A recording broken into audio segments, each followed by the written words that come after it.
Inaresto ang 2 tauhan ng MMDA na naka-escort kay Senator Francis Tolentino sa Parañaque. Naka-blinker kasi sila at may PNP sticker pa ang sinasakyan nilang motorsiklo kahit hindi naman sila pulis. Nasa frontline ng balitang yan si Brian Castillo. Hinarang ng PNP Highway Patrol Group ang motor na ito sa Jose Diokno Boulevard sa Parañaque City kagabi. Isa ito sa 2 motorsiklong pinara ng mga pulis na nagsasagawa ng off-plan wastong hagad. Napansin ng mga operatiba na may nakakabit na blinker sa motor. Meron ding police markings at Master Rider Badge stickers ang mga motor. Napag-alaman ng mga otoridad na mga tauhan ng MMDA ang gumagamit ng mga nasitang motor. Nagsilbi silang escort sa sasakyan ni Senador at dating MMDA Chairman Francis Tolentino. Ayon sa HPG, hindi naman daw ito maituturing na insidente ng moonlighting o illegal na pag-escort ng mga opisyal ng pamahalaan.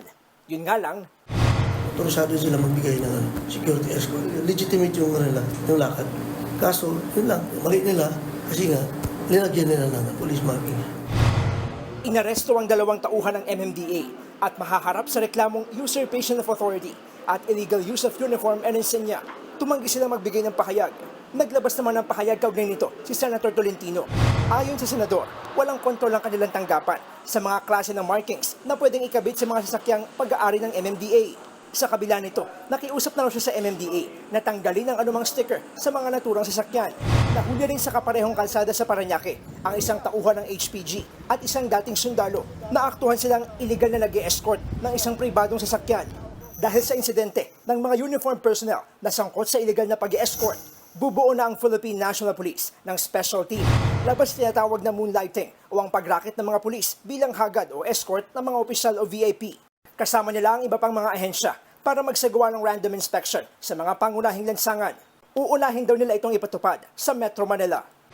Paigtingin po nila yung presence po nila sa ating mga major thoroughfares at pahintuin yung mga makikita po nila ng mga suspected po na mga marked vehicles and motorcycle na alam po nila na hindi akma doon sa mga insignias at markings. Nagbabalita mula sa frontline. Brian Castillo, News 5. Mga kapatid, Lucy Cruz Valdez po, maging maalam at may pakialam sa mga napapanahong balita sa bansa. Tumutok at mag-subscribe sa News 5 social media pages.